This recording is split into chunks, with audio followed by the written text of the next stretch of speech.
Okay. So, welcome everybody for the Nityamanal Mahatyala. So, we've been, this is the, we just passed 16 years. We've been functioning and organizing and inviting all the different teachers and all different, we embrace everybody here. So, we're not like a separate, oh, this is a Delupa, this is like this, everyone will give with them. This is the place for that to share. That's what we've been doing for 16 years. So now we are so special. It's just last minute notice. We just made it to the last minute notice, so I couldn't, make it that. And also the Manik just arrived. Then like, okay, we should do something. Let's do something. So that's just like a continuously, it's just happening. So. And within last week, we decided to have like, okay, what else we can do? And then Manik's wife and Manik, I known for a long back in long times. And that was also, they are my original peoples from the dance Mandala back in Nepal. And also her sister, there's Ritu and Bunu, their sisters. So they are my original, when we established the dance Mandala back in 1996, they are my original people, so we travel around the world, so we're dancing around the world. So, and then we need to dance a little bit too. Not only academic talk, hey, we need to also a little bit dance. So that's why we made this in the last minute. So, and before we start, invite the Maniki here. So we are planning to do a little dance to show, and also Ritu and Bunu, they're going to dance a little bit. And before that, also we have a group here, we can do the 16, we're going to do the refuge dance and 16 opening dance. And then, Bunu going to do Vajrayogini dance, and Ritu going to do the Green Tara, Arya Tara dance. Then we begin with the discuss with the Manik, Dr. Manik. So, come over. Yeah.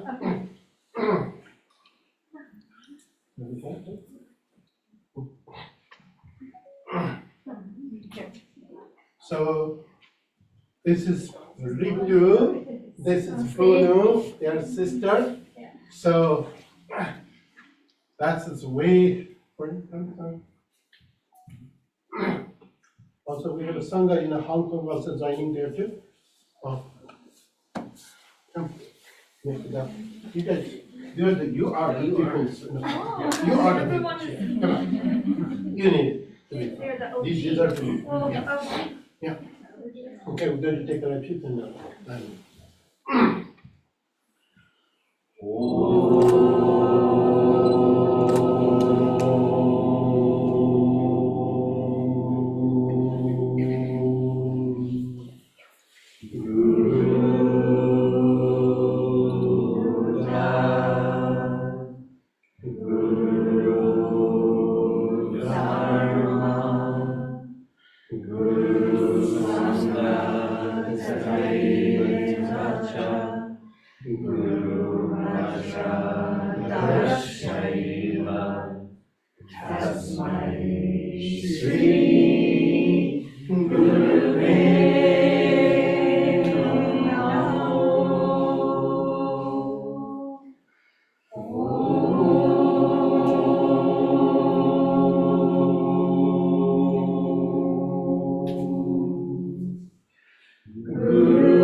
Guru Vajrachasrya, Tasmai Shri Guru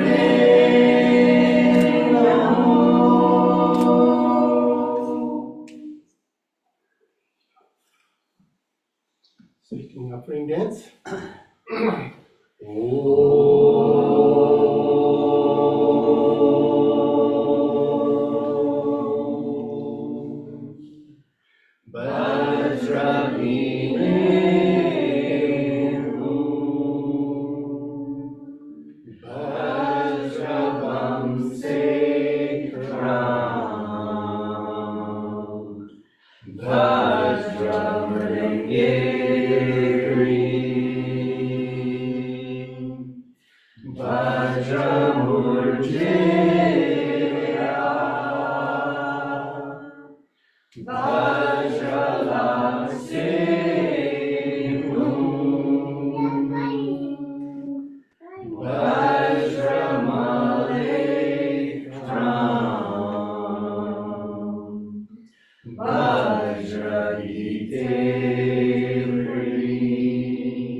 Thank you, everyone. There's also life, so we're going to have a forget to ask you about it.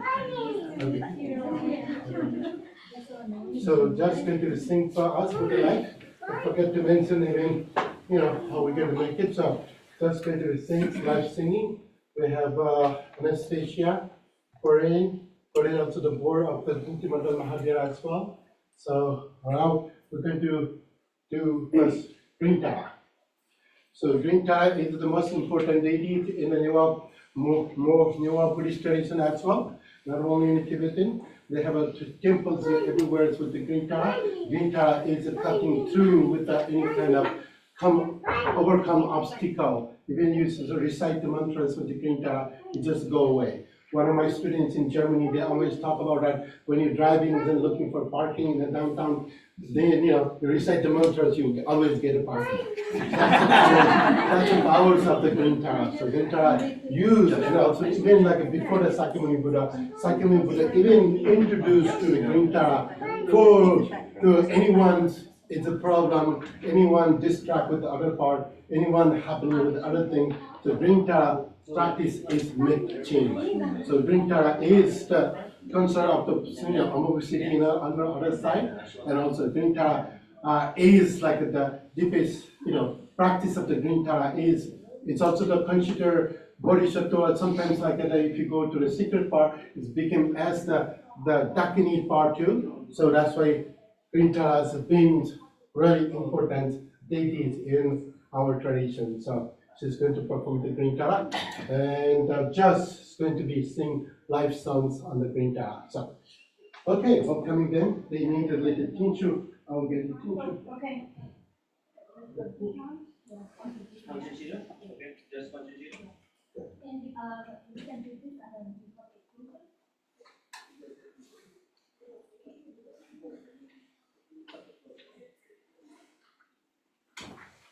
and then You're going to body again? Okay. Let me get beginning for Nagmol tree and then image look at last look as well.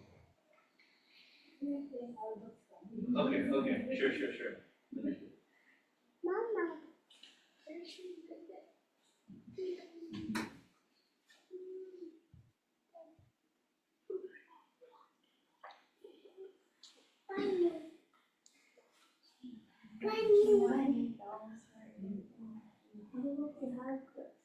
Thank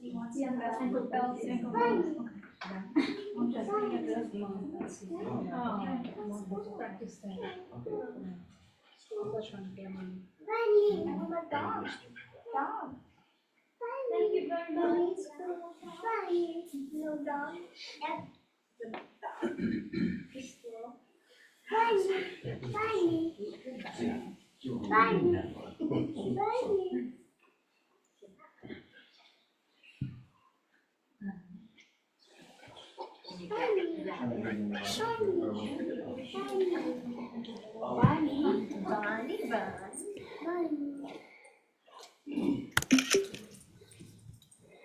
No dog. Dog. Bunny. Bunny. Bunny.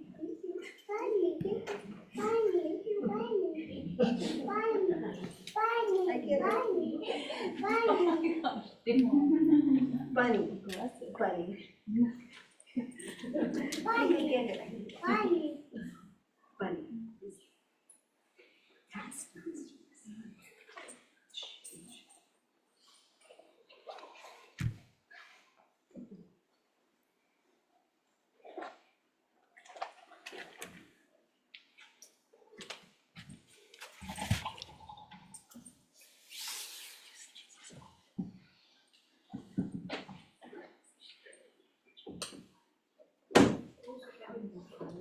That would be smart.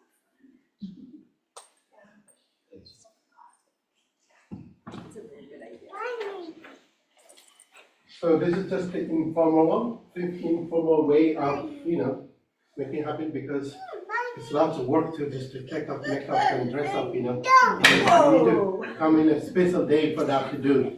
But when it comes to the performance, so we've been performing a lot in the past, so that's why we're just making the informal today. So get they kind of together. I love when it's informal dress. I love I know, dancing. see? It's It's a good time. rare treat. One of the things is just or events like that. Very cool.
Yes.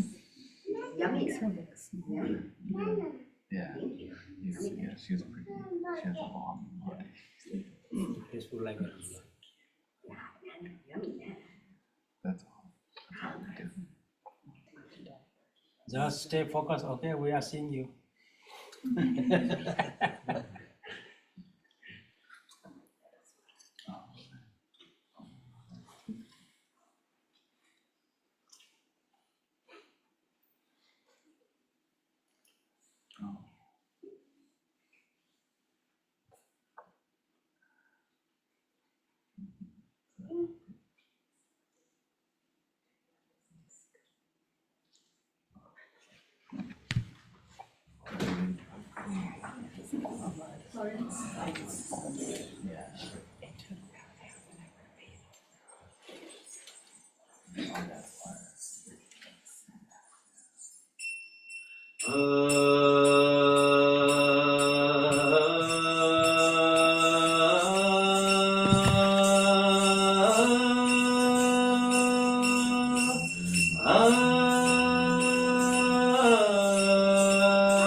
Avarna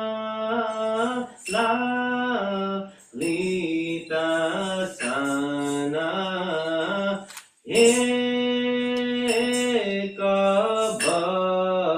Ekabhakra Adoyedri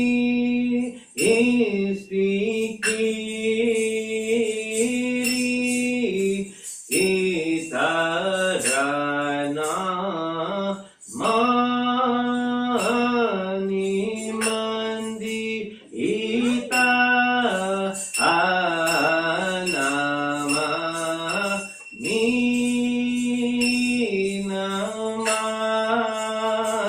Ninamami Sri Harye Tara Devi Aka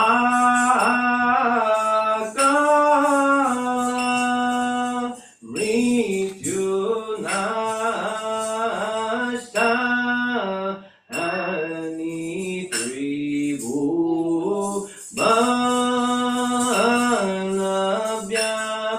Banavyapita Anama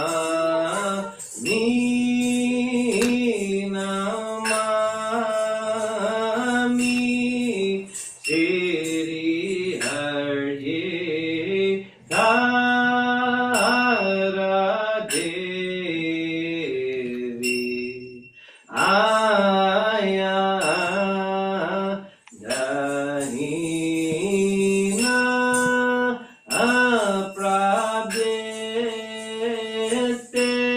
Aprabdeste Abhaye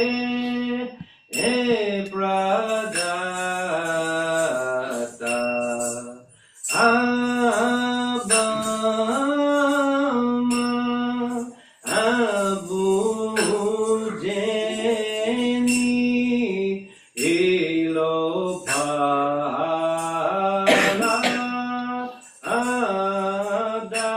Adarita Anama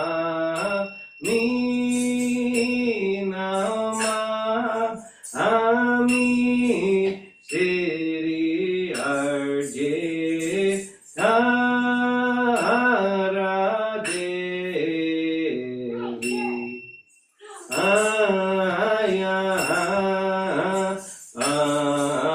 Anta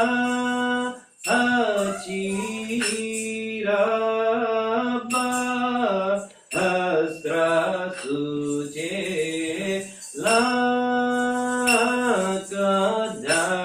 Lakadarita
transport to Vajrayogini. Bunu is going to perform.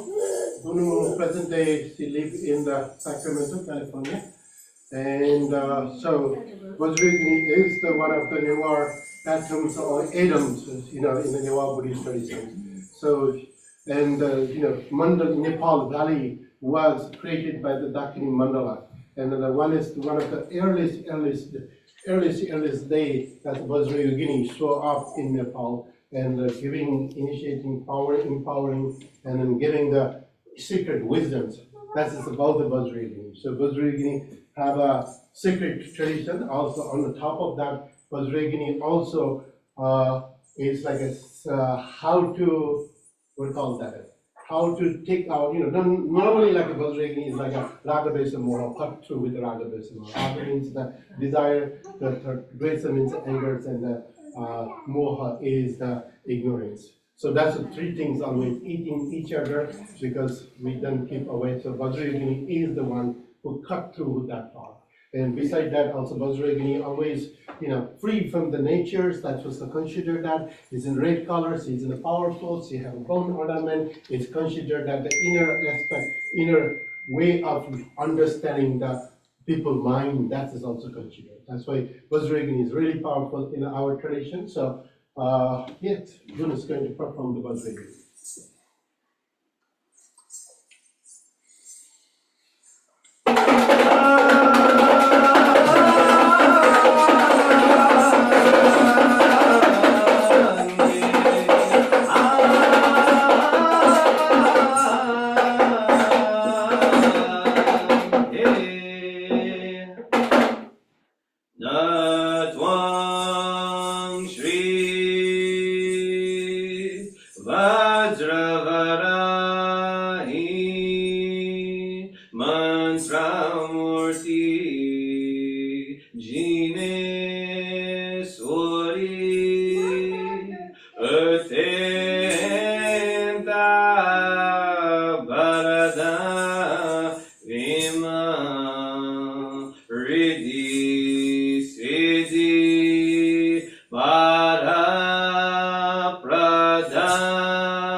Vajrayogini Ashristi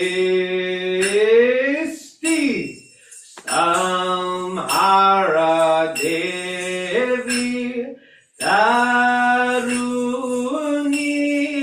Devi Amocha Marga Devi Tuma Praye Sarana Anataye Ekadati Vajrayogini Namaste Vajra Varahi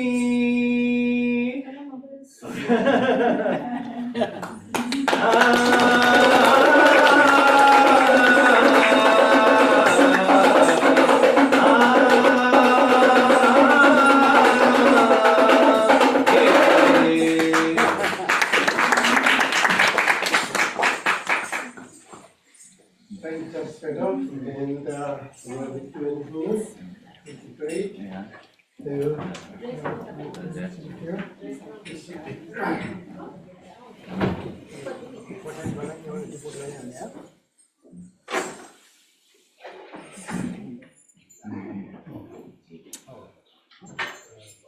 This is concrete. Yeah.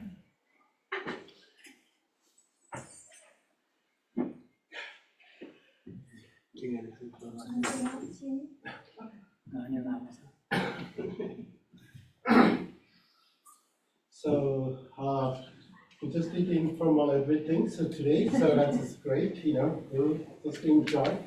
And so, when I introduced to the Manik, Manik's, instead of we just discussing about it, when I met you, Manik, like that, and, this was like almost 93, we found out that 1993. That was our meetings with the Manik. Back in Nepal, they used to teach, they call the Vishwasanti Library in a Nepal. So, and then I was just continuing teaching in that area, and Manik started working for the Research Center. And I was part of, my father was the advisory board on that, and so, and then we have doing so much programs in the patents. So get to know, and then I was just like, I want to establish the, dance mandala. So we're just speaking, where I've been teaching all different places and just speaking the nice peoples for my dance mandala, And then Manik came, and Ritu Bunu came, and then we also have a Upa, since in the Harveston right now. So we just formed dance mandala, and as soon as we have a dance mandala, we got a German money to perform in the city hall. So we did a big show, the first blooming dance mandala in a career dance in the Kathmandu Valley. That was in the 96, 96. In 96, we got all the invitations to the Germany. So we went to Germany, and everything happened. So since I know Manik I know almost we're not even 32 years old, but we know each other 32 years. So it's been, it's just great, and Manik, drawings and scholarly, now it's good to teach me how we need to make it this one. He's like I'm just learning lots of things from the Manik those days. So I was so happy that he's making I was inviting last time when we were in California. They have a New York Buddhist conference was happening. So I was like, you have to come to Portland. You have to do something, but you can make it. But this time, just take a vacation. I took all away from vacations and make this happen. So what else I can say about it? And also the Manik, Ritu's, she became my dearest, we made it that it's my father's we need to the one dance with the couple dance, how we can make it. We need a couple dance. So my father composed a couple dance with Amokshi Diaratara. And then I choose Manik and Ritu. That's what began with the love with them. Look at this, Amoga. Begin with Amoga, is a give birth to Amoga here. So anyhow, that was great. For that, we must say thank you to you. It's, we've been, since now, like that we have family, so we've been, I've been communicating a lot with the Manik and the Ritu, not those days easy to communicate. So I'm so happy they are here. So that's my point. So I'm just welcoming the Dr. Manik. So, and so we're just making that, he did we should bring his book. The book came out, we have 2 volumes of the book about the king's histories about Nepal. And he's been working, it's also a second book, we've been working with him, working with the others. It's about Machendranath Avalokiteshwara, and a complete Mandala book, it's completed. He just showed me it's on the iPad other day. So I was so fascinated with that mandala, because I was asking that where this mandala goes, My brothers, one of my brothers, throw every single mandala in the Nispana gallery. And its mandala is always in the Osaka Museum, sitting in the closet, and then underground. And then I was talking to her, how many years been there for, how like 40 years of my brother's work, and sitting in a closet in storage in Osaka Museum. And like that, But fortunately, we got an opportunity to visit briefly they gave me only 2 hours to see all my brother's painting. So back in that period of time, there's no pictures. So we don't have a picture. So we got a couple of pictures. All the masterpieces of art is in the Osaka Museum. And then Manik came along that's all the mandalas and the drawings of my brothers. Like, it's coming out a book with 500 pages. That was like, wow. So I'm so glad get to know Manik very well and be part of my family. So welcome, Manik. And today, just we just formal discussions. Also, that anybody have any questions, So that's why we're here. So Manik is a specialist he got a PhD on the Sapta Vidhanuttar Buddha Bedi, which is also the formal Buddha what we do here. And he has translation, he does a lot of rituals on that part. So that's also he's a specialist. And besides that, he also does the journal project with every iconographies and deities and whatever it is, the archivings. It's as much as he was mentioning that I don't know how many thousands of the archivings.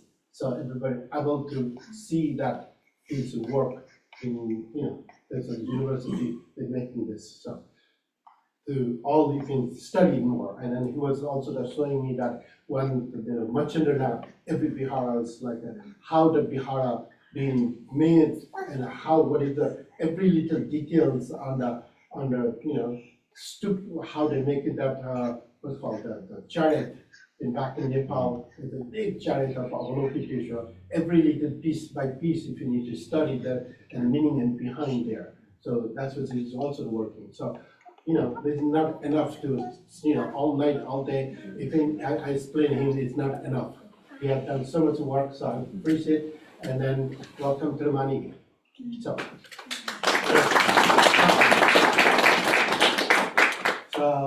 So we try to begin with just simple talk about what is the ritual means.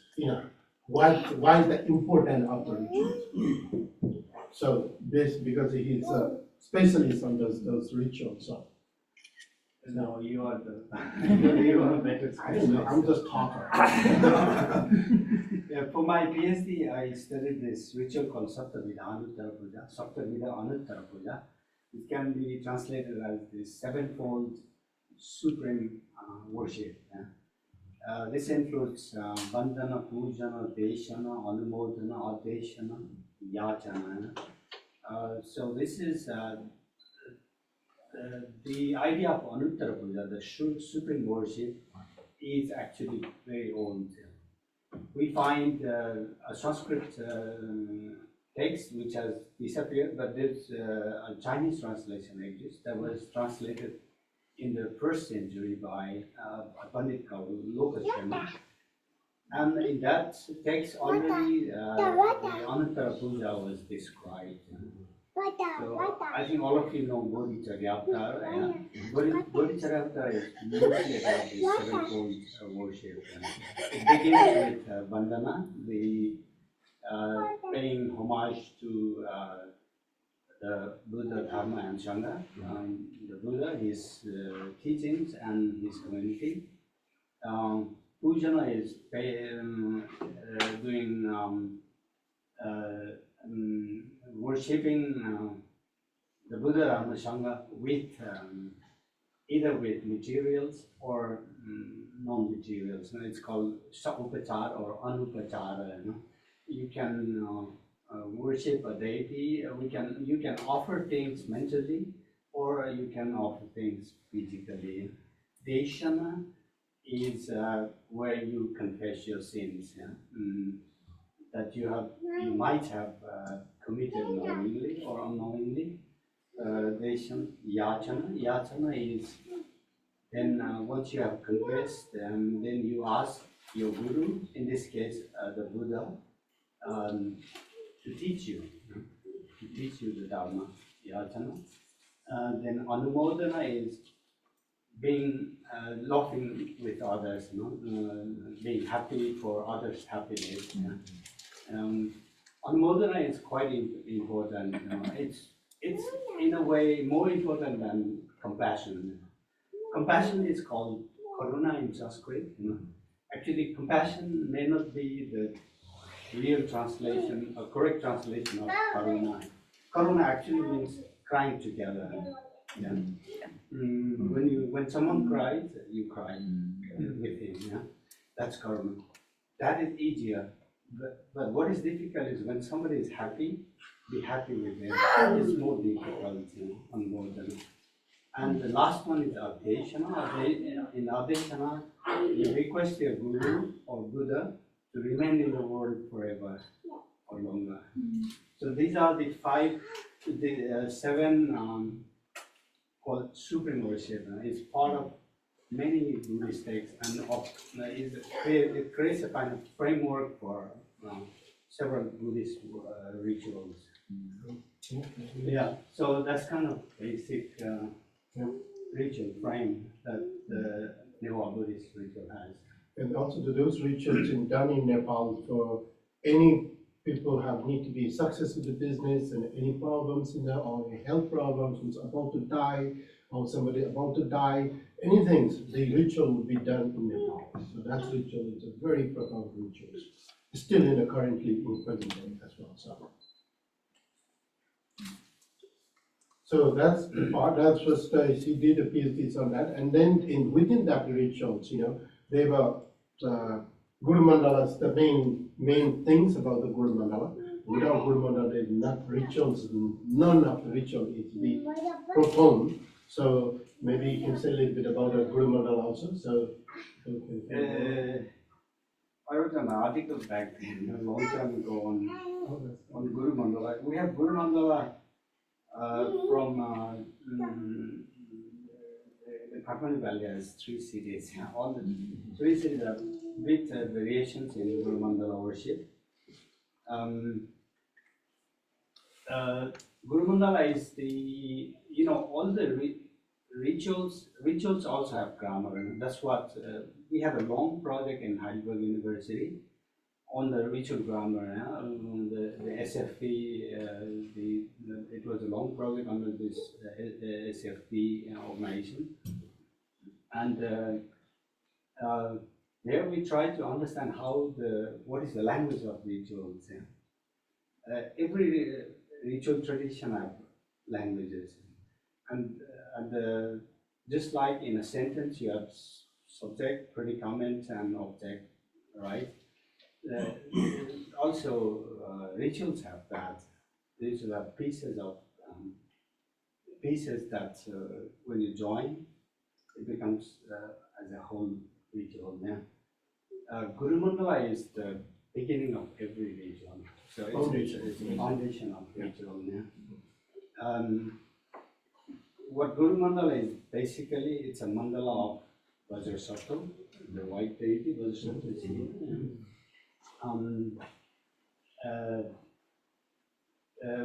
During the Guru Mandala, you summon the deity, the Vajrachasrya. This is the deity Vajrachasrya. You worship him and you become one with him. And then you send him back. That's basically what Guru Mandala is. But there are several steps within that. It takes about half an hour to complete the ritual.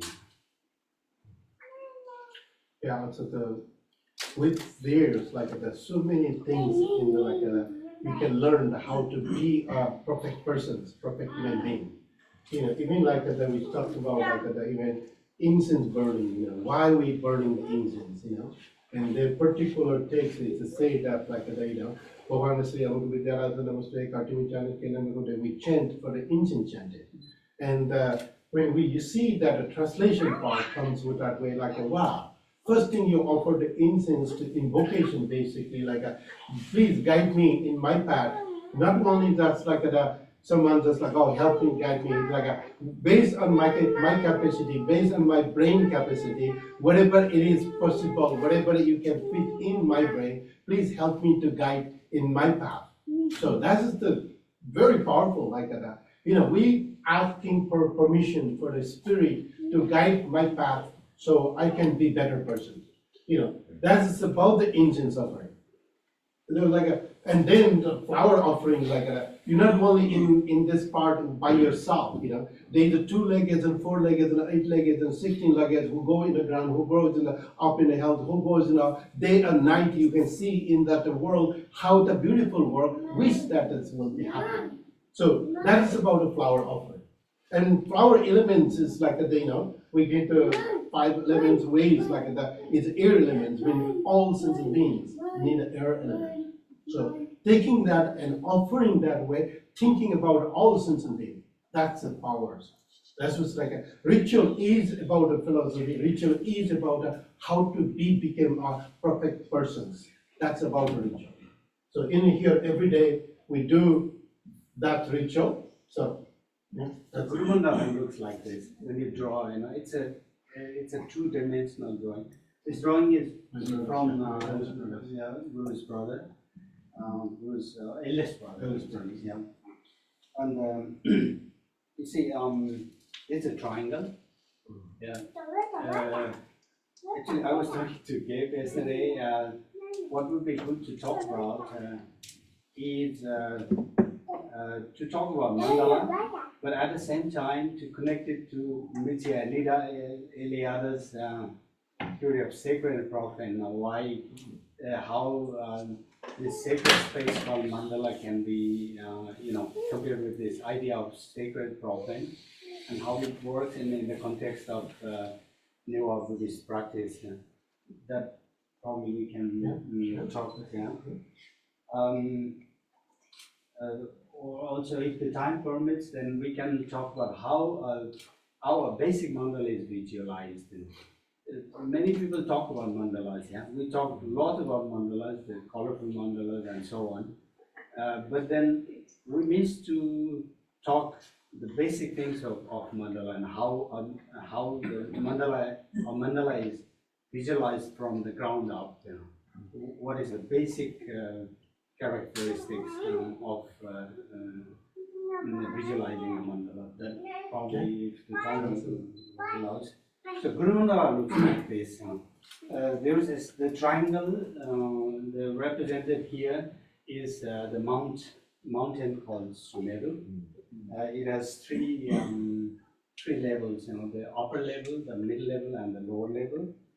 And these 3 points are sometimes, especially in the tradition of Patan, they are also considered as 3 mandalas. Mandala of Buddha, mandala of Dharma, and mandala of Sangha. Each of them has their own mandalas. For example, the Buddha mandala has 5 Buddhas, the Panchabuddha, and Dharma mandala has 9 scriptures called Navavaikulya Sutra, and the Sangha mandala is the 8 bodhisattvas, you know. And on top of on the top of Sumer mountain is a house, you know, just like this monastery, you know, a quadrangular house called Kutaga, which means the central house. At the center of this house sits Vajrachasrya. And then the house is surrounded by 2 circles called sutras in Sanskrit. 2 circles, and each circle has 8 petals, or in this case, 8 islands. And the first island has the letters, representative letters are always Ya, Ra, La, Wa. So represent, and the outer Kuta has the outer circle has the most essential or the most expensive things that human needs, you know, and kind of the most valuable things, you know, for example, horses, men, women, you know, elephants, and so on. Yeah? So this is a kind of rich, jeweled mandala where Vajrachasrya resides. And during the Guru Mandala, the same mandala is offered to Guru Vajrachasrya, because the whole cosmos, you know, whole cosmos of very precious things is offered to him. This article of mine is available online. You know, the article is called Guru Mandala Puja. It was published from my university in Japan, in Iconography. It's available online. I have a question, because we just did the Guru Mandala Puja a couple days ago for New Year's, and I haven't seen this drawing. It's really beautiful. That's only, yeah, that's in the text. We have it in the text. So we haven't done the Guru Mandala ritual practice. They have it there. When we do the puja, I'm wondering how the sacred geometry is related to what you're drawing with the sand and the roses. Is it directly related in there? It is, yeah, it is. So it is actually, it can be represented in various ways. You know, first, this thought of creating mandala is inside your mind, right? You create it virtually. But during the daily ritual, you know, you can create it sometimes with just drawing lines with water. Yeah? It's called Udaka Mandala, you know, water. Or sometimes with very basic chalk powder and so on. Also, you can do it with pieces of flour. For example, Guru Mandala has 21 points altogether, including sun and moon in the outer circle. So if you count all the points, you join 21. Yes, that's how you visualize. You offer 21 or 22 pieces of flour and representing the mandala. So yeah, in some mandalas, for example, Chakasamara mandala, your body itself becomes mandala. So it has like 65 or 68 points that you. Each point is represented with mantra, with a mantra, a particular mantra, and you place the mantra in the parts of body. Yeah. So there are various ways of representing or creating mandala, but the most basic mandala that you create is in your imagination, in your mind. Yeah, mandalas have many different form of mandala. That's why, you know, Nispanagavali, I don't know how old is Nispanagavali. Nispanagavali was, the date is known. It's about 1050 CE. Yeah? Okay. by a Pandit of Yakargupta, and he was a Bengali Pandit, and he compiled this text called Nishpanna Yogavali, which means the garland of yoga of completion, the completion yoga. The mandala creation always should have this creative creation stage and the completion stage, the Utpatti Krama and Nishpanna Krama. Yeah? And then he compiled 27 mandalas that were most prominent in his time, and they are all Buddha mandalas. There are several family deities with feminine deities at the center, but they are all Buddhas. So this text is one of the core texts for Neo Buddhist practitioners. Still, it is the guideline. It's a manual. And for many artists and practitioners. Yeah, that's the part of the meditations, the visualizations, and the sadhanas. That's what's mandala being used. Yeah. Also, whoever drew the mandala back in the old days, not for the commercials, not for selling at all. So they basically use for the visualization and then bring the old deities and you just protect yourself, and make a transformation. That's the symbol of mandala. So. Yeah, so very fascinated to see, back in my early days with my brothers, you just read that the text, there's no figure at all. And this one, Yavali, doesn't have any figures like that. You just read the chapter like that. Okay, it's like one side is our Charya dance. So all the descriptions of the sadhana is being written there, and based on that sadhana, you draw the mandala. So that's what my brothers did it all the during the mandala. So. Just looking that way, it just give you more deeper understandings of that part of the why those are deities. Other part, like if you can maybe explain that as why the deities, so many deities in Buddhist tradition, which is we don't believe about the deities, So those are deities like manufacturing lot back in thousands of years before. But in the Buddhist tradition, we don't believe about the deities. So maybe you can explain a little bit more about that. Yeah, so that's a very important question. Why do we have so many deities? Some religions can't have depiction of gods at all, yeah. But we have, thousands of depiction of gods. And why would that be? Yeah. So I think there are 3 or 4 causes that we can point to. But first of all, let's get to this idea of sacred and profane. Yeah.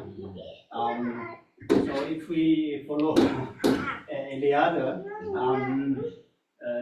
and Rudolf Otto before him, we agree. Everyone agrees that for a religion to exist, there should be 2 grounds: the profane and the sacred, right? The profane, where time and space exist, and sacred, something beyond that. So sacred has been defined in various ways, and Eliade says, Eliade defines it very straightforward. He says, what is not profane is sacred. Yeah, so that's probably the best definition. But what is more important that it says is that sacred can manifest in profane. Yeah? Otto didn't say that, but Eliade said. So that is very important. That in profane, the sacred can manifest in different ways. Yeah? That means within the space and time, the sacred can occur either as time or space or thing, even the thing. A thing can be, this chair can be sacred, and the image is sacred, even though the degree of sacredness can vary, but sacred can manifest in profane. That is accurate. And one other thing that is said is there is something called sacred act. Yeah? When a person or a group, or it can be a group of practitioners also, are let's say identified with sacred, yeah, even for a fraction of time, then the activity that the person does is called sacred act. Yeah? So we can relate this exactly with Neva ritual, for example. So during the Guru Mandala, and in everyday ritual also, there is this stanza called Sarva Dharma Sunnita Lakshana. In the beginning, that Yeah. Swabhava Shuddha Sarva Dharma Swabhava Shuddha Oham. Yeah. That means all the nature, all the phenomena are empty by nature, yeah? Or emptiness by nature, and I am of the nature of emptiness. And then, if it is a Vajracharya, if it is an initiated Vajracharya, he would put on his hat with the 5 Buddhas. I think we have that here. And then he instantly becomes Vajrasattva. So he identified himself with the sacred, and the ritual that he does afterward is all sacred act. And then this sacred act is manifested in profane, because normally when a priest does a ritual, he has a patron there, no? And so there's someone who has requested the ritual, and his ritual is directed towards the patron, in this case.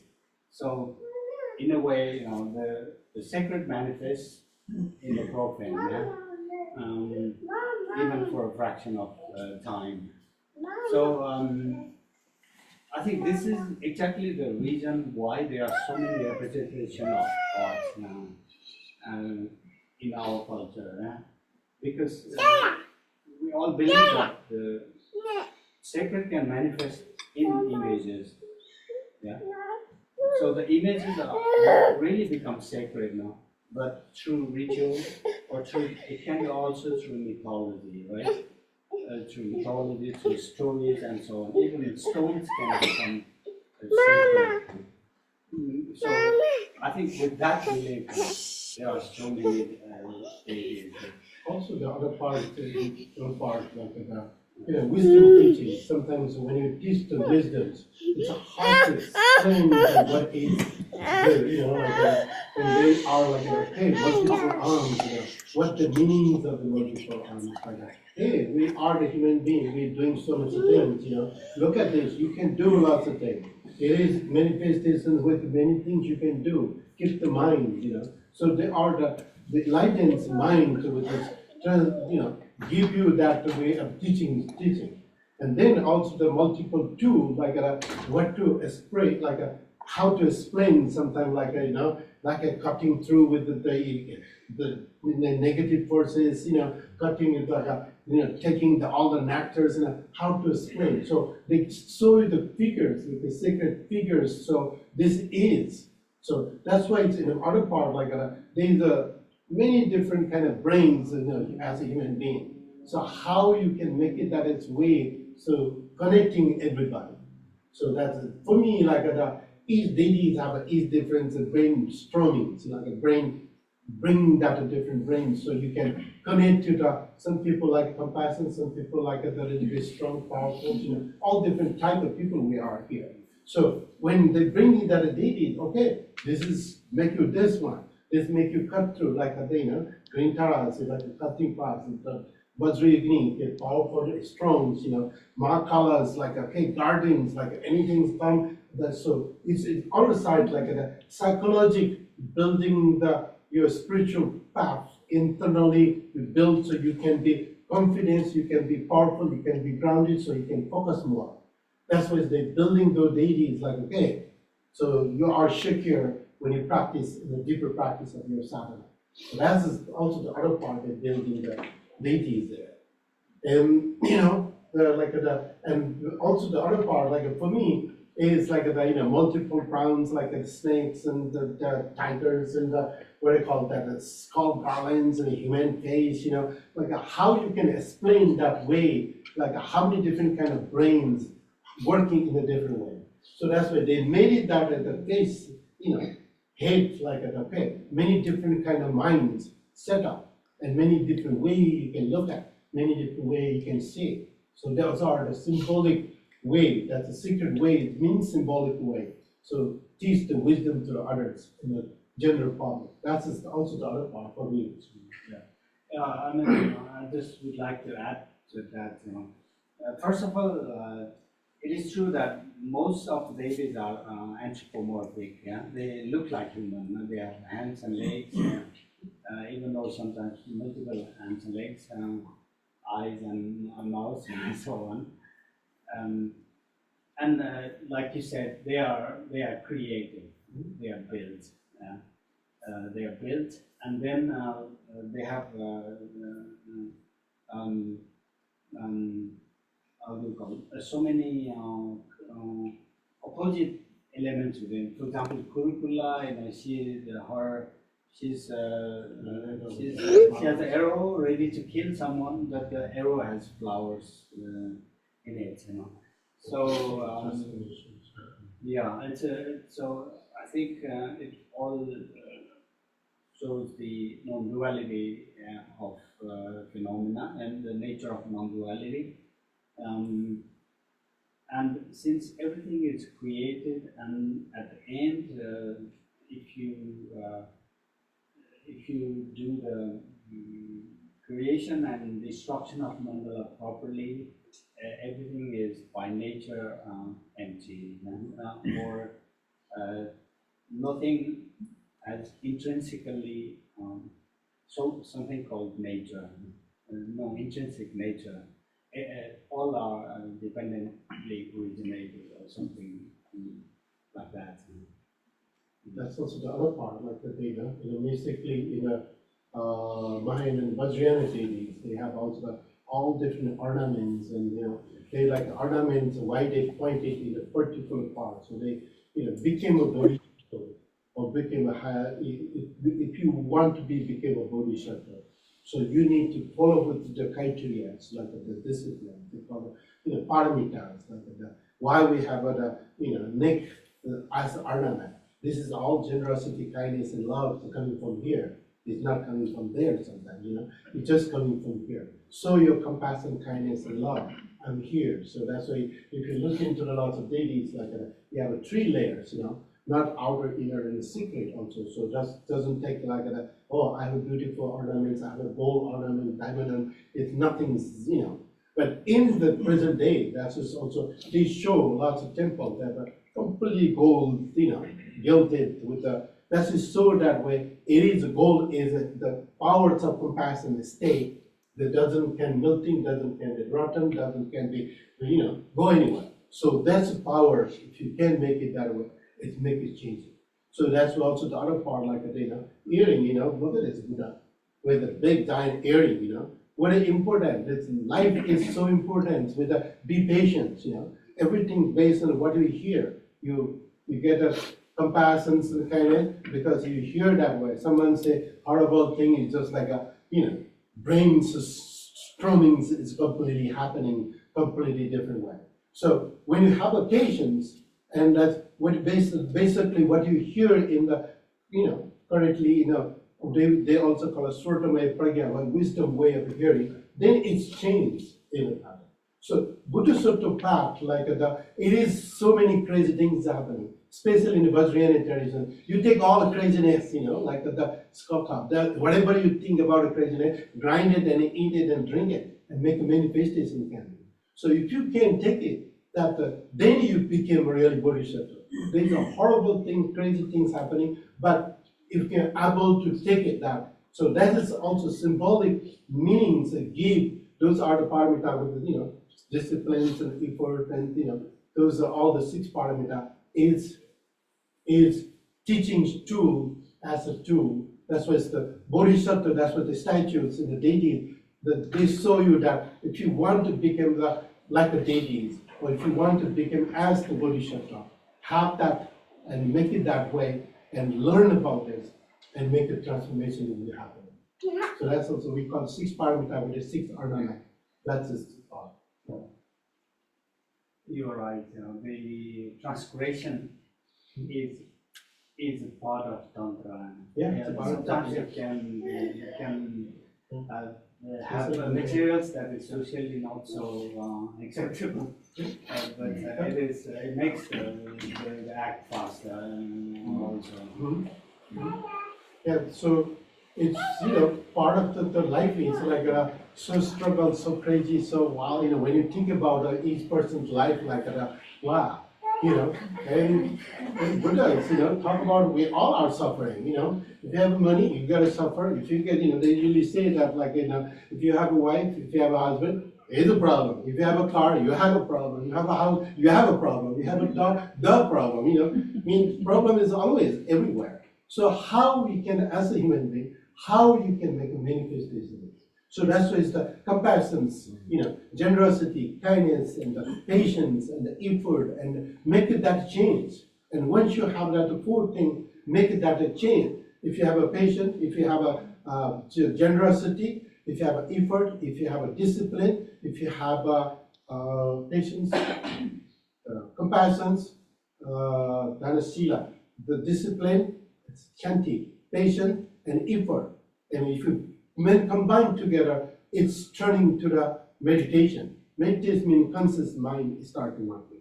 And once your conscious mind is working, anything you say is becoming wisdom. So that's what the 6 paramita is. So that's why those are the tools to be a better person. Those are the tools to be a better person means you are, walking back to the Bodhisattva's way. So that's also the ornament. That's also the deities are representing that way. Hey, we have this and this. So how to express in that's like one figure have thousands of different word in the ease figure. In every little detail, lotus, the ease lotus tradition is a different, sometimes with a auspicious symbol, sometimes with it's come in a different way in the ease. So that's why explaining with the whole wisdom traditions in the one figure. That is how the deities are. So you might understand that way it goes. So Manikji, thank you so much. Here all the insight on the. So my particular question, I would like to, if you know, you can explain. If you don't know, probably just leave it like that. So when we call Nepal a Mandala, so that means you mentioned that 3 cities, that the yellow copper, and then within that Nepal Mandala, so have you discovered or anything that that 3 cities are based on the Nepal Mandala? And then when you use the word mandala, so because if a student is coming to your class for first time and he doesn't know any Sanskrit word or he doesn't know any, but he knows only English or French or German or anything, but how to explain the word mandala to them to conceptualize that mandala means some sort of figure that it is also represented inside us. So that is one question. The second question, what I'm thinking about, in one of the mandala you have described one of the pujas, you have explained that there are some animals. It's like a horse and tiger or some. So why particularly those animals are brought into that concept of the mandala? So is there any link with that the animal, that particular animal, rather than instead of you use the word horse? So can we replace the horse with a pig or maybe something else? So do you think is there some kind of a spiritual connection with these animals' soul, or maybe something else is bringing them into the mandala? So I'm just curious whether you have discovered any kind of explanation on it. This is kind of like you don't have to explain if it is not available at this moment, but I'm just thinking about it. Yeah. Thank you. This Nepal mandala, I don't know exactly when the first instance of the term Nepal mandala occurs, but it's pretty old. It's more than 500 years old, I guess. It occurs in, and when you say Nepal mandala, geographically, it's beyond 3 cities, right? It's even beyond the valley. Kashinath Tamot has written about it. It is a much bigger area, but it has a kind of idea of mandala, So some kind of idea of mandala might have been there in the valley of Kathmandu for a long time now. This we know from various texts such as Swayambhu Purana, where the valley itself is has been presented as a sacralized space, or a sacred space. Scholars like Alexander Ruspat, who has worked extensively on Swayambhu Purana, or Swayambhu for that matter. His book is coming from our publication actually in Heidelberg. It's in final stage already. His magnum opus is coming.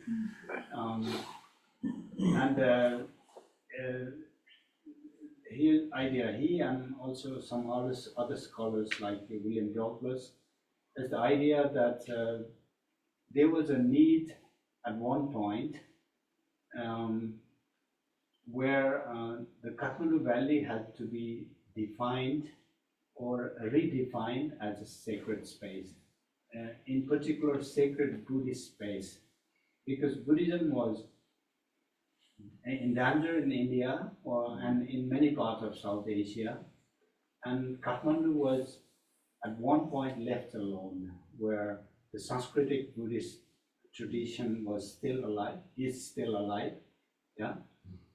and the best way to create a sacred space or shift a sacred space from one place to another is by creating the sacred elements within it.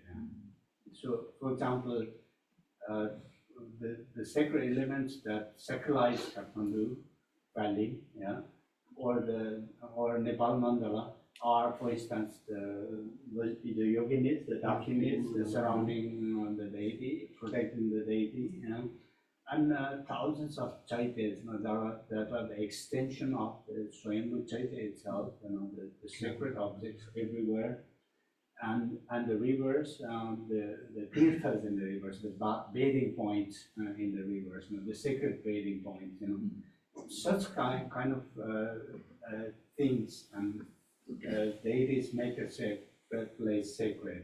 So this kind of sacralization of the valley and a space beyond happened at one point.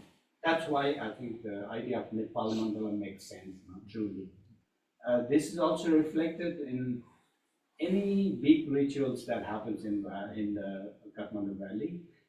At the very beginning of the ritual, the priest reads out a thing called Sankalpa, Sankalpa Vakya, which can be translated as a declaration of the ritual, where he declares the intention of the ritual that is going to happen today.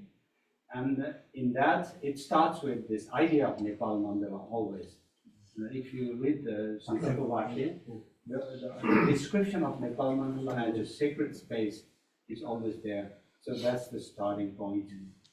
Your second question of animals in the mandala, I think animals, much more animals come as vahanas, the vehicles of deities. But in the Guru Mandala, which is also called Ratna Mandala, Ratna Mandala is the same. The purpose here is to, I think, because the Ratna Mandala is created to offer to the Guru. It doesn't have to be Vajrasattva, it can be your own Guru also, that you represent in different ways, like this also. The idea here is that you offer your Guru the best things in the world. So among the animals, I think historically people might have thought horses and elephants are the most precious of the animals. In this case, But currently, if a new Guru Mandala is created, what would be the animal you think? Mandalas are always flexible. There are new mandalas created all the time. So mandala is not a frozen thing. it's a creation. It can be created. So And, symbolic meanings of the horse and the elephants is like, if you are practice, why fear? So the elephant is considered to be fearless. It's going to the jungle, it doesn't care where is that the tiger comes in. It's continuity. And the horse need to be continuity. You just need to be move. That the horse doesn't never sleep. Yeah. Never sleep with a sleeping way. He always stand up. So that's concept like that. If you are the really practice of the Dharma, you need to be fearless and you need to be continuous. Then that's what the success is happening. So offering to, as Manik said, that offering to Guru is like that. Hey, I'm dedicated, I'm motivated, I'm be there for you, for whatever. I'm not fear with anything. Just practicing, just moving forward. That's kind of concept it is. And also the 5 Buddhas also same thing. Like each Buddha, if you look in that way, why is that the line of that, So first Buddha come with a lion, like look at my babies. He's a lion here. He's just like he doesn't care whatever is happening. He's just on world, So that's where we all came up, with no fear, nothing's like I'm a king of here. So many people, older people, he doesn't care. He's just like that, So that's where we came up. So that's why it's in the center deity, it's always been lying. And then second, other Buddha, like then you grow up like, okay, you don't do this, you don't do this, you don't do this. It's all giving a fear not to do lots of things. So that's just the elephant comes. So hey, cut to not to do it. Then comes with the horse that after that. So the horse is like hey, continue that way, whatever you're doing, it should be okay. If you don't have a fear, just do it. Whatever in things in there, then move forward. Then other comes with that way is a peacock. Then like if you do good things, then people will more make you problem. Take it that all like the crazy things, like that's what's the other part, like peacock, it's like taking poison snakes, eating poison snakes, transform into beautiful feather. So anything poison's happening, anything craziness happening, take that anything. Make it that beautiful way. What make you bother with that? Someone say horrible thing, that's her problem, that's their problem. Just take it and make it that. So then end comes to the work with the consciousness, the Garuda, where you can see from far away, you can smell from far away. That's what we needed to practice and grow inside. So those are the symbolic gesture with the 5 Buddhas. So that's why those Buddhas is really important to how to practice the Dharma. And basically they're teaching how to practice the Dharma or how to get enlightened with the practicing the Dharma. That's the concept. Importance with animals. Yeah. But in the tantras, like all the deities and all samvaras, they all they have any animals you have, you can see they are the deities there. And once my understanding, like once upon a time, there's like the people are killing so many animals, and they're like, oh, this is the deity, don't kill it. So look at this statue. They made it a statue with an animal-headed deities. Hey, don't kill it. This, So that's just the other part. My own, there's not written anything about that, but my own, like this could be, they made it animal. Also, each animal have a specific wisdom. So if we can take that wisdom, we can be enlightened in this present day. So that's it. Very good, thank you. Well, I just wanted to see your interpretation, that's all. Yeah, please tell your idea. Anything, or this is an open discussion. That's right. Any other topic?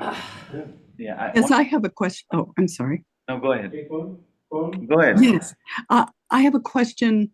Clearly, the puja, the sadhanas, the mandalas, all pull the sacred into the profane, and that's the area where you have focused.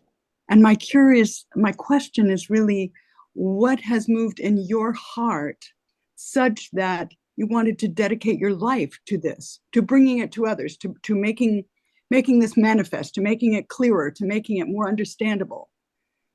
What has moved in you to do that? Okay, but subjectively, I mean, I was born in the priestly family, so I grew up with the sound of Charya songs and so on. Yeah, so it's a kind of within me, So, and when I got my initial initiations, some mantras and so on, then I start to understand how Mandala is visualized and how the sacred can be, the sacred can be manifested, created, and yeah, and now I understand more and more. I studied in Japan also, and there I learned that Dogen Chama, who brought Zen in Japan, he seemed to have written in his diary that he had Satori many times. Yeah. 私に悟りが何回もありました。What does that mean? Is that Satori is something that you can have many times, time and again. So it's not like that you have Satori and then you are enlightened forever. It goes and comes back. It's the same. When you, for example, visualize a mandala, or when you identify yourself as a sacred for a fraction of time, you are sacred. But then you have to practice it again and again, to trying to elongate this period of sacredness or this sense of sacredness within yourself. I think that is the reason why to increase your moment of Satori, so to say, if Satori is something that you think sacred, and then to have it manifested again and again into your lifestyle or to your life. That is, I think, the motivation. Yes, thank you. I'm not sure if I answered it correctly. Oh, you absolutely did. You absolutely did. Thank you. The other part, like, when you see your fathers and your grandfathers and the success and honoring by the communities, and the people are like, what do you do? Rituals and offering some parties and helping other people and problems, so you will see and you'll be honored by those peoples which you're offering. So that's we our generation, we have a lineage carry on that way. It's like, wow, this will be help for lots of benefiting for other people. So when you grow up, you have an authority, you have an initiation, you have an empowerment. So if you can get a benefit from other people, why not? That's the motivation. We are, growing up with that motivation. So we want to just continue with that. That's the other part in myself. So that's also the Vajrachasrya is, that's we became that way. If my father is not success, my grandfather is not success, nobody care about my fathers and again. So why we follow it, that's the other part. So we carry that because we see the success of my fathers, and honored by the others, so helping, that's also benefiting the others. That's also that part in my side. So that's also all Vajrachasrya, in my feeling, that's what the Vajrachasrya does. Yeah, my question was, earlier you mentioned about how the different cities in the valley have slight variations on the ritual and on the mandala, and I was curious, like how they are different, or in what way they are like unique from each other. The core element is same, but some parts are, as I said, the rituals are always made of parts. And these parts are sometimes sweet, or some parts are taken out. I did a philology of this ritual, and then I did also do mandala. I made a critical edition, and then for critical edition, I was looking. I need the witnesses, the many texts as possible, but there are too many texts, and the problem is, as you know, with philology, if you create a stemata of a text, then you have the different stems going in text, Sometimes it's so difficult to correlate them, because the stems are going too far, and then to create, originally the idea is to create what is called pure text, the most correct text. I think it comes from this biblical textual tradition. That doesn't work actually in our tradition because the variances are too many. That comes because of the Guru Shishya Parampara, the teacher and student Parampara. You have different strands of Guru Shishya Parampara, and then things start to develop differently, naturally. Yeah. So it's more like a philological problem, but for the practitioners, it's not a problem. Thank you. Yeah. So, what else we are planning to talk more? That's also time. May I ask a question? I was going to say thank you for the talk. It's so inspirational, and you've really stimulated where I started in my practice. When I was a student at Reed College, I studied with two students of Mircea Eliada's, and so I share your view, your academic view as a historian of religion, where you see the universal aspects. And I also, as someone on let's say on the Vajrayana path, I feel like the Vajracharya life is all about making the profane sacred, and the daily ritual activity is essential, and it essentially makes every activity sacred, and and there's a ritual for every life cycle or every phase of the life, and it's profound. For example, in 2008, this was a parking garage, and in 2009, now it's a consecrated temple. Yeah. So how does ritual activity make a profane space a sacred space? And that it's not just about the initial consecration, but the daily practice that keeps everything empowered. So I really share your. I'm eager to look forward. Yeah, and thank you. Thank you. Yeah, I really want to have him to give presentations. That's just my goals. And then last minute like, oh, when he said that no, we just got to discuss. We're not making that way. So I guess this is just happen that way. So that's great. That's conversations. One more last question. How do you inspire the new generation? Because we all kind of a little bit know about now. The time is for Gen Z, whatever. So how do you inspire them? Because they are going away from our old traditional belief, but they have a different world. Maybe they believe on AI, they believe on alien, they believe on the life from another planet. But we need to keep on continue of our own tradition into the new generation, which will be more than just once, twice, maybe. Do you have any suggestion how to make it happen? We should start using AI. I mean, if you don't use it, you're left behind. That's the point, right? So I think, in a way, I see a kind of revival in Nepal.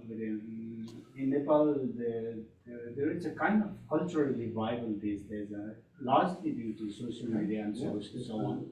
But there is also danger within it. There's kind of growing,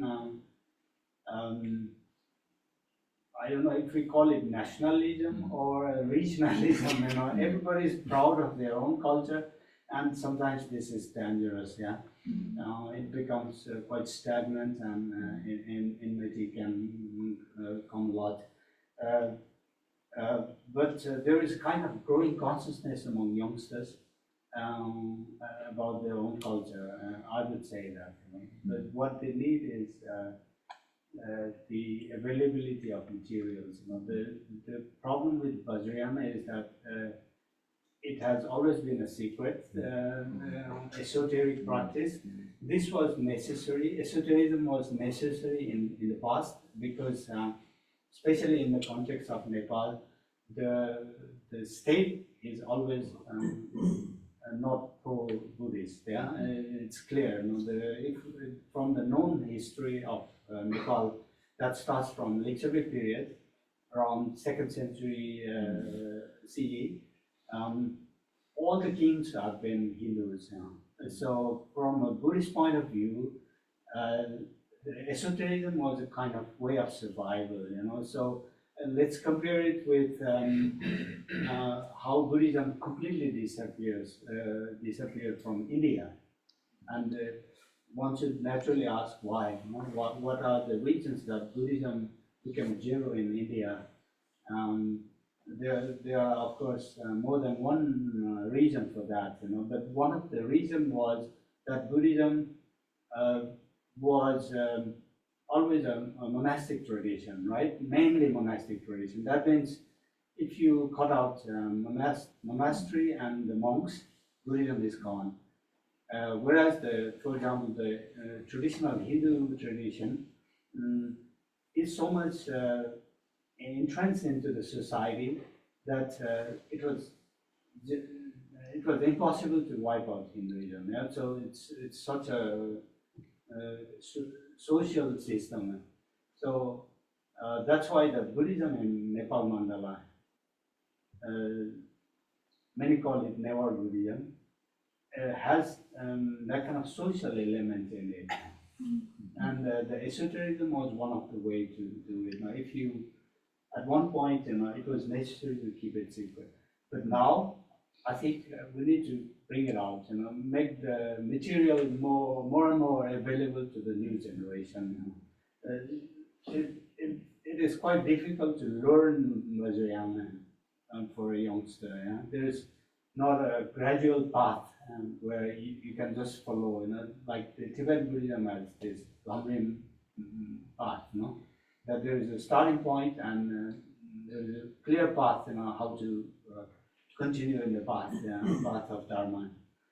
Vajrayana has not been able to provide that yet, you know, for a youngster to start with. Yeah. So what Prajul is doing a good job, right? Exactly. Let me add one thing also. But to generation to keep up, or new generation to build up. First, we need to train for the parent elite, you know. They are the ones who's the first teacher for the new generations. So if you're not teaching the Dharma, you're not teaching that, let them do what they wanted that way, they go in the wrong path. So idea is like that. If you are, you know, lots of people so in the Nepali community here, do you know what is meanings of the incense offering? What is meanings of the flower offering? Why are you doing? Why we are offering tikas on the forehead? And nobody knows. So how the young generation is going to be know? The parent doesn't know. The family, how they going to know? So we need to train for the parent. The parents supposed to be first teacher for the new generation. They will be teaching, hey, this is meaningful, this is new important. Because if you don't know, how are you going to teach your children? So new generation to create it, but being a parent, you need to be aware that way, hey, this tradition is very important. Otherwise, not going to be happen. Parent doesn't, okay, my son, daughter doesn't care about that. Yeah, they don't care about it because you don't know yourself and how they're going to know more. That's my feeling. So that's why, you know, we try to, that's why my son always I bring it to, I don't know, where he goes to. But I'm trying to bring so hard, like, hey, do teach, like, give him bells and practice, you know. He just started singing, he started dancing, he started, so that's my new generation to bring it, you know. Otherwise, they go to, yeah, you need to also create the AI, you need to create the Buddha Dharma AI, you know. That's also, exactly. That's also I was using recently this called Roshibot. I don't know if you have it. It's just you. It talks about Zen. You can semantically chat with it on anything related to Zen. Yeah? So something like that we should create. There is a nice tool called Dharma Mitra developed in Berkeley. It can translate, it can give you text, and also it has this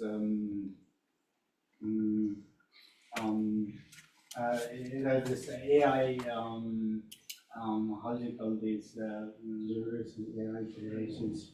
Yeah, it analyzes the terms in various ways, creates matrix.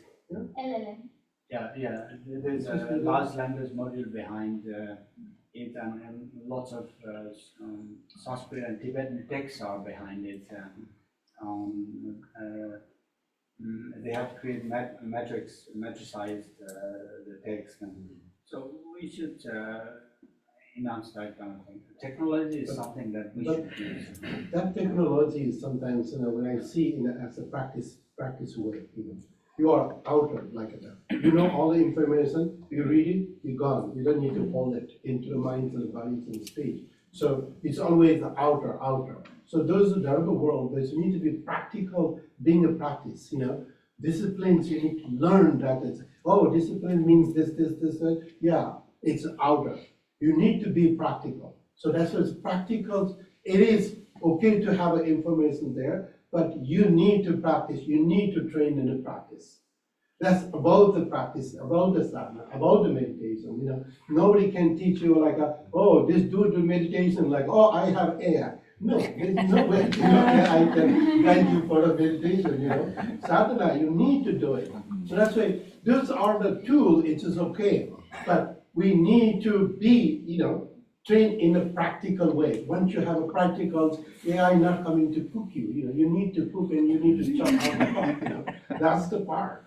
So this is also very AI can still give you information. Yeah, they can give you information, but you don't know how to hold the church, knife. It will be a problem. So practical needed, that's the But part. you have to do it. Yeah. But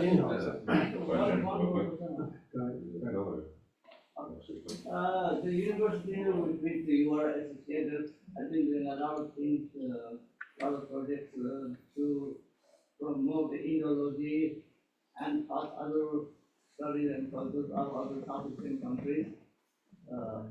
So, let's say the studies of Nepal, Nepalology, studies of Newar culture or Newarology, that has written one book on Newarology. So, what do you think? What is your perspective about Newarology versus Nepalology?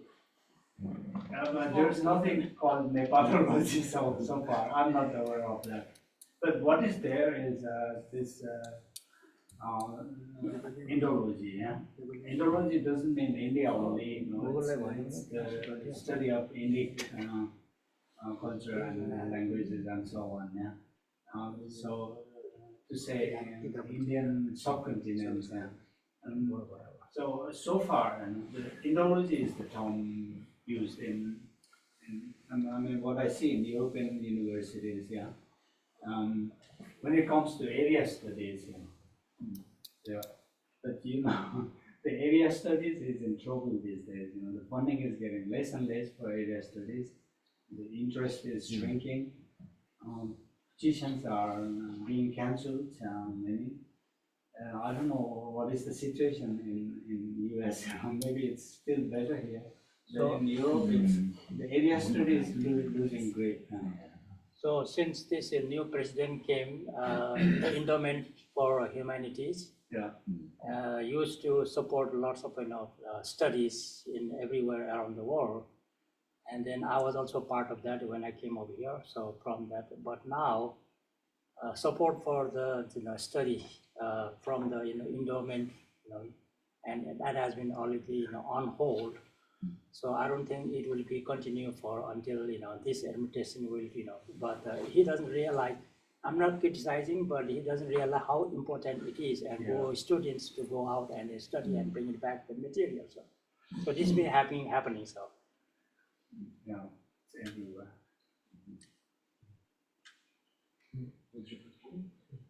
Yes, sir. Thanks. Maybe like 2 or 3. I'll try to keep them real quick here. Some of the things you kind of inspired. So you're saying that the sacred flows to the profane, and I was wondering, is that a linear relationship, or can profane flow to the sacred? Is that only a one-way road? And then the other question was kind of the concept of worship. Is it not like worship mentally, things like that? And I was more curious, what is kind of the root of worship, in the sense that you can do a lot of these things that you're showing, but they can be based in ego, and you're not doing it for a way that brings you to light. So how do you distinguish that? And then the final question was, I know that there's some sects in Buddhism where they hold writing mantras very important to culture and there was split at some point. I'm wondering kind of your thoughts on that, when that occurred, why, what are the rationales behind that? Yeah.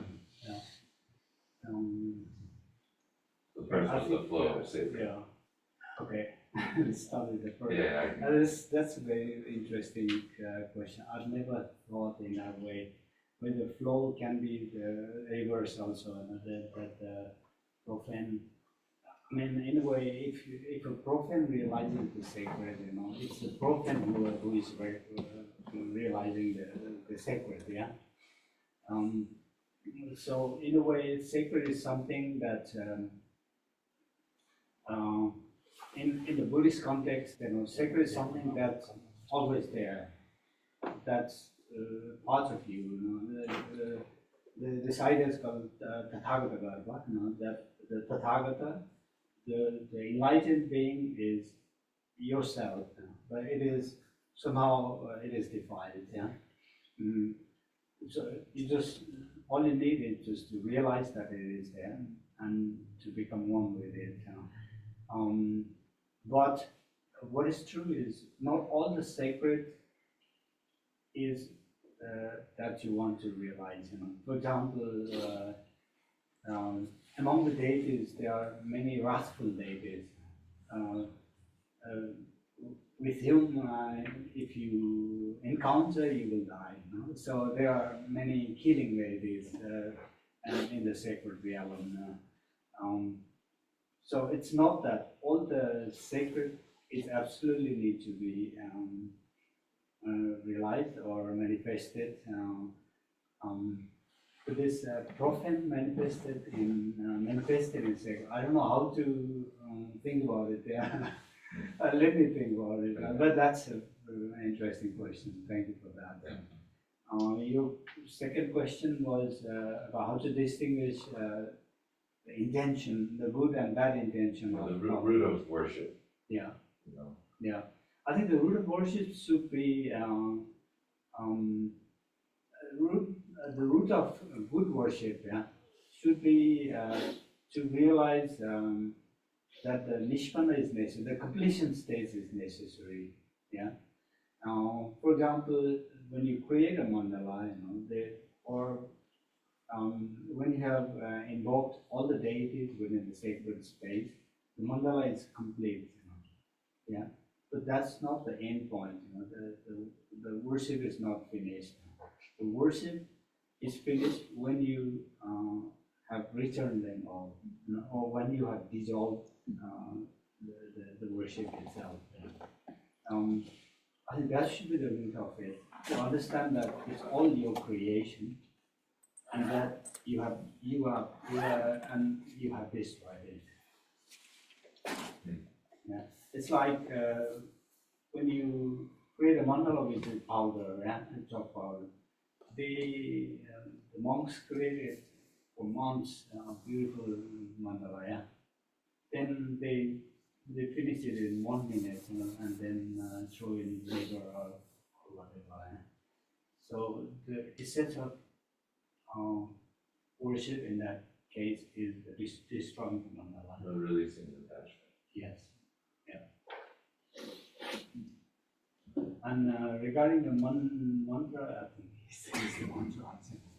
Well, mantra anusani mantra, that's what they call. So mantra is that ways, and whoever created that in the history, but there were thousands and thousands of mantra. So basically that mantra is to help you to come, help you to relax, help you to protect, help you to transform, help you to manifestation, whatever you needed that way. So that's why the mantra is, the people are creating with the mastermind that they created. They see the different nerve in the body. So those mantras, if you recite the mantras, it is connected to all, especially in the Chakra Samvara Tantra. Like every mantra is like how that goes all the way to your toe, all the way to the brain. So that's the way it's worked in the system. So you have a fully dedicated, fully like that, deeply into practice that way, your body will be changing, body will be transformed. The question is more in the sense that some sects of Buddhism value repetition of mantra, writing them down as many times as possible, and others not so much. I was curious more where that division came from and any thoughts on either or. I think mantras are the part of how do you call the preparation stage, you know. What is it, Sanskrit or before getting a major initiation, for example, the guru asks you to say, let's say, do a mantra 100,000 times, and in that way you have prepared yourself, you have softened yourself, so that you can receive what he is about to give. So I think the mantra is what prepares you. One of my gurus, Dr Vajrachasrya, he passed away in 1993. He wrote an article, and there he describes what a mantra is. And then he used the Sanskrit term manha santrana mantra. And the translation of that is mantra is what protects the mind. Then he asks, what protects the mind? Then he gives another example, for example, a water tap. When the water has run out of the tap, the tap is dried out. It's kind of tap is kind of dead. And similarly, the mind is dead when the mind runs out of the objects. Mind's objects. So the objects are the things that keeps the mind alive. So what he wanted to say was everything that the mind can perceive is mantra. So the counting, all these things, I think eventually is protecting the mind. Yeah. So like a prayer wheel, for example, does that bring sacred, like what's the focus of that? Of course. To bring sacred to passion, the more mantra, the more sacred. Yeah. The mantra is the essential part of Tantra. Tantra is not how do you say, Tantra is not a separate way of life, way of religion like Mahayana and Theravada or Shravakayana. Tantra is just additional tools that you add onto Mahayana so that it becomes Vajrayana. So a set of tools. And mantra is one of the sets of tools within Tantra. Similarly, deities are the tools, and the mandalas are the tools. So mantra is one of them.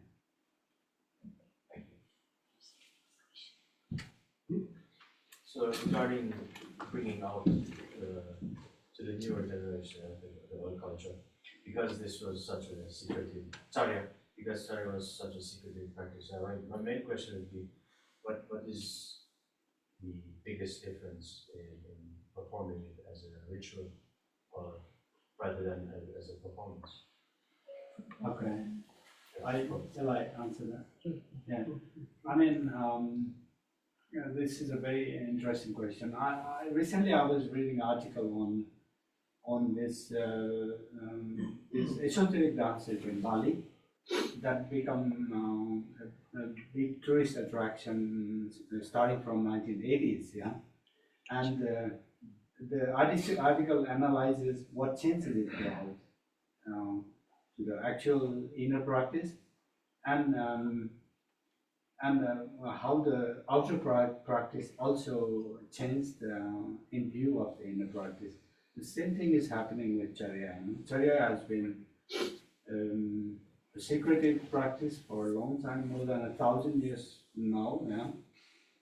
Now it is outside. Anybody is invited to perform it. What consequences it brings. It's we can think of it in many ways. So if you think of in terms of the form of art or development of artistic form of it, performative part of it. Of course, the outer, when you perform it on the stage, it is more beautiful. It has to be, because there is stage and there is audience, and stages have rules. The stage has a space that needs to be covered, and the performances, the mudras, and the motion have to be more elaborate, big, and the dresses have to be more shiny and so on. In the ritual context, you don't have audience actually, even though there are onlookers, your fellow practitioners, but they are not like the audience on the stage. They are not looking at the dress, the clarity of mudra, and so on. So that kind of difference is there. But what I start to see, for example, our Guru, he is so generous, and also Guru's father, who has been so courageous to bring it out and offer it to anybody interested. This has caused a positive impact in the inner circle also, in the esoteric practice also. They are, for example, inviting our Guru. He's invited, when he's in Nepal, he's so busy. He's invited by all these secret practitioners to learn from him. His mudra is so beautiful, it's much more clear, and he can explain. So, you see the effect on both sides. The inner circle is also learning. Of course, we are also inner circle. We are not different, but it's just because that we have started bringing it out to the wider public and to the stage, has kind of brought renewed consciousness in the actual practice also. Yeah. So my answer, I have a different answer for you. So as a practitioner and as a dancer, if you are thinking about hey, I'm going to be performed for lots of people, I'm making lots of money, that's a bad idea. So that's more into a commercial way. You are became a commercial, but you are clear in your mind, I am practicing, this is benefiting for others. So like a deities, they are there for that, benefiting to others. If you're keeping in the circle with the tiny little, in a circle with your own people, you're not benefiting lots of people. The idea about the deity is benefiting the others in the world. So being a practitioner, just keep it in the intention. So when you're dancing, whether inside or outside, it doesn't make a difference. You are embodied as a deity, either you're outside, either you're inside. So the secret way of practicing, if you are really into anywhere you go, you are so much benefiting to the world. That's like my way of practicing. I practice, whenever I practice, I don't even see the audience. Where is that doing practice inside or outside? You never see the audience. You are going inside and you perform what you learn. So that's make it. That's why modern world, the outer world is as a practitioner, it doesn't make a difference for me. So yeah, we need it for this world in the present day to move on, because we are so behind. There's like 1,000 years been hidden away, and Nepal is a so tiny country, and then we have so much conservative, you are not allowed. My father always give an answer that Vajragini dance been performed in 1957, and like a Vajragini dance have been performed with full of customs, and a statue has been selling for like a statue or painting been selling with a naked. Hey, they can sell the naked statue, they can sell the painting, they're not complaining. We are dancing with a full custom and giving the wisdom fully with the movements and the mudras and everything. Why are you complaining us? We are giving more meanings inside rather than just, show of the painting and show of the naked. We are dressed up. So that way is that very powerful tools with giving life, giving a statue of the life, giving a statue of the painting, so you can share more wisdom with the dance. So that's why it's a different way of looking. So we have told that I mean, whatever is told that way, is a secret you perform, or you bad person. That is in the brain. If you keep it that way, we need to let it move into those days. It is, your intention is bad, everything will be bad. If your intentions are pure, anywhere you go, you will be pure visions and pure motivations. So you can move forward with a pure mind. So that's I can say. Okay, we have a last question. So any more questions? We're hungry. We need to get a food. So and also I want to just ask you to Manik to a little bit what he's doing in Germany. He have incredible. I just saw his presentations in the San Francisco a couple of months before. It was incredible what he's doing. Maybe briefly talk a little bit about your project, what you're doing. So, We have two large projects currently in Heidelberg. One is funded by the Heidelberg Academy of Sciences and Humanities. It's about the historical documents. I am coordinating that project. Within that, it's not so religious. It's about history, more about pre-modern history of Nepal, and we are collecting and working on the legal documents from pre-modern times. We have documented, we have cataloged about 90,000 documents so far, and edited nearly 700, edited and translated all of them. That's one project. Other project that we have is called Nepal Heritage Documentation Project. We document the monuments from Nepal, temples, monasteries, also objects within the monument, objects. That was funded by a British organization called Arcadia. We have a large team in Nepal documenting monuments and creating data. We have a database called Dana. Everything is open source. Also for this documents, history of documents, we have a database called Documenta Nepalica. There, everything you can see. If you search for Documenta Nepalica, our publications, all our edited documents catalogs are available for free.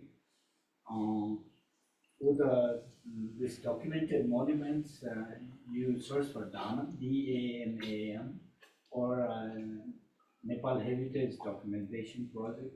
You will see we have documented about nearly 10,000 monuments, and it's going on every day. New things are being added. But there is much more to do because the monuments are so much.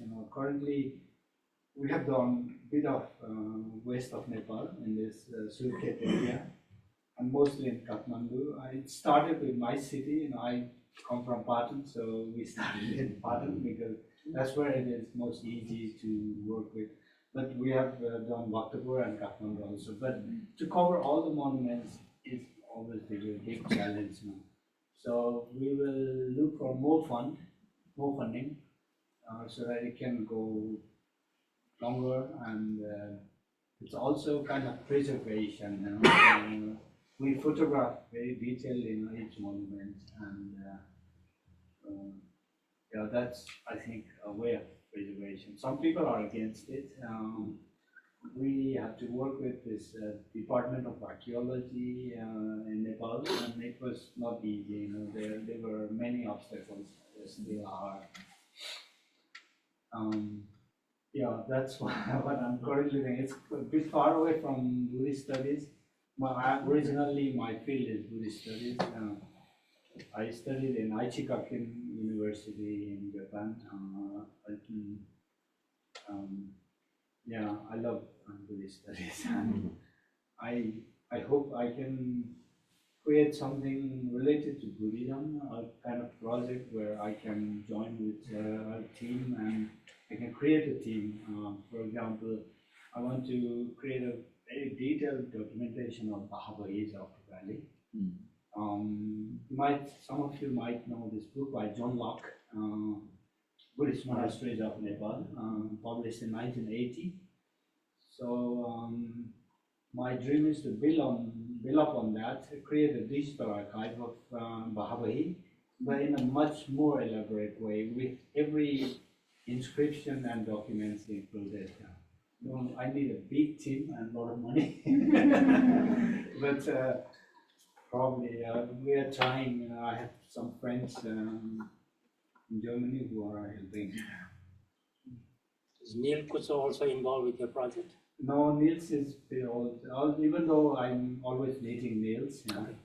Niels is 82, still very active. He's always ready to help.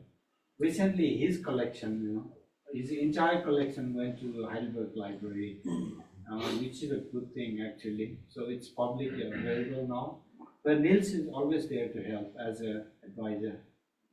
How about Cold War? Ulrike Cold War and Bernard Cold War. She already passed away. So. Yeah, she's passed away.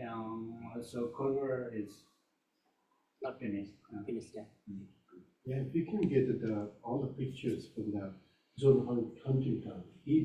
I've been helping when he was here long time before 1983. So I was going to the many Bihars with him to wherever, I used to know, I was living there with all the Bihars, get to know all the people so I can, easy to access. So he took like every day more than a couple thousands of pictures in every Bahar and Bahis.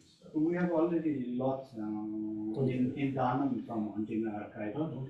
For every monument, we have a kind of threshold point. We make it 2015 earthquake as a threshold. And then we have documentation pre-2015 and after. Our is 2015, but we have received from many other archives. Huntington is one of them. We have, for example, this Cornell, this French archivist, this Professor Cornell. Yeah, many other. Bruce Owens also gave us a lot of things. Yeah, please look at it once. You will like it. It needs still a lot of work, but there is already a lot. So thank you very much for being a part of our today gathering. So especially thank you for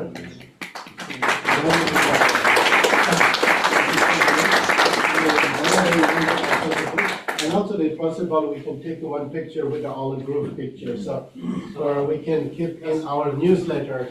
This is my book published 2 years ago. You have seen or not? I have seen it. You have seen it. We have a copy there in my office. And also if you want to donate for the money, that's all goes to the money, little donations will be captured. So yeah. Move.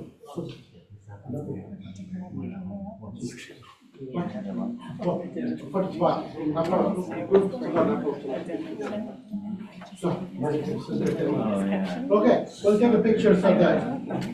Money, this is going to be our front page of our newsletter. So It's our tradition. All the time, so you have to, you have to be. Come on, yes, come on. Yeah. Come on, yes. Come on. Please, come here, behind. Oh, front. Yeah.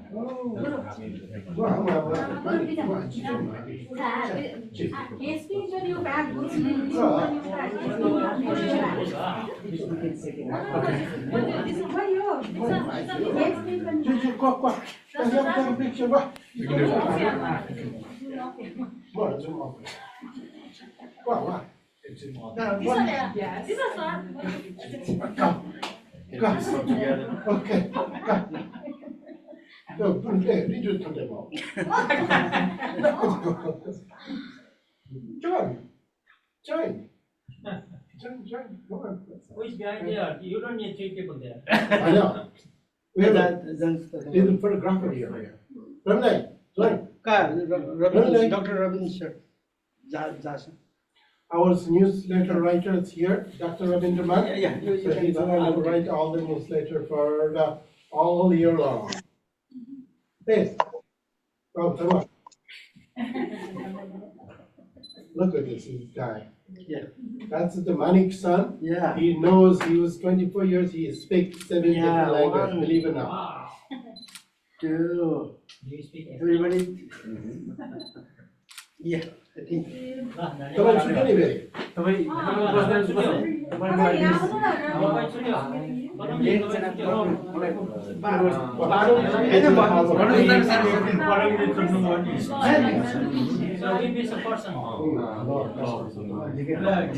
One more time. Okay. One more time.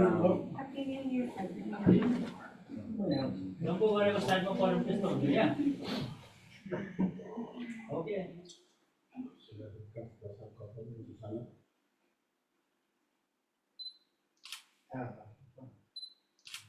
They can. Okay, thank you. It's online people. Let's see who else in online so far. We have online people. Wow, everybody. We have 16 people online here right now.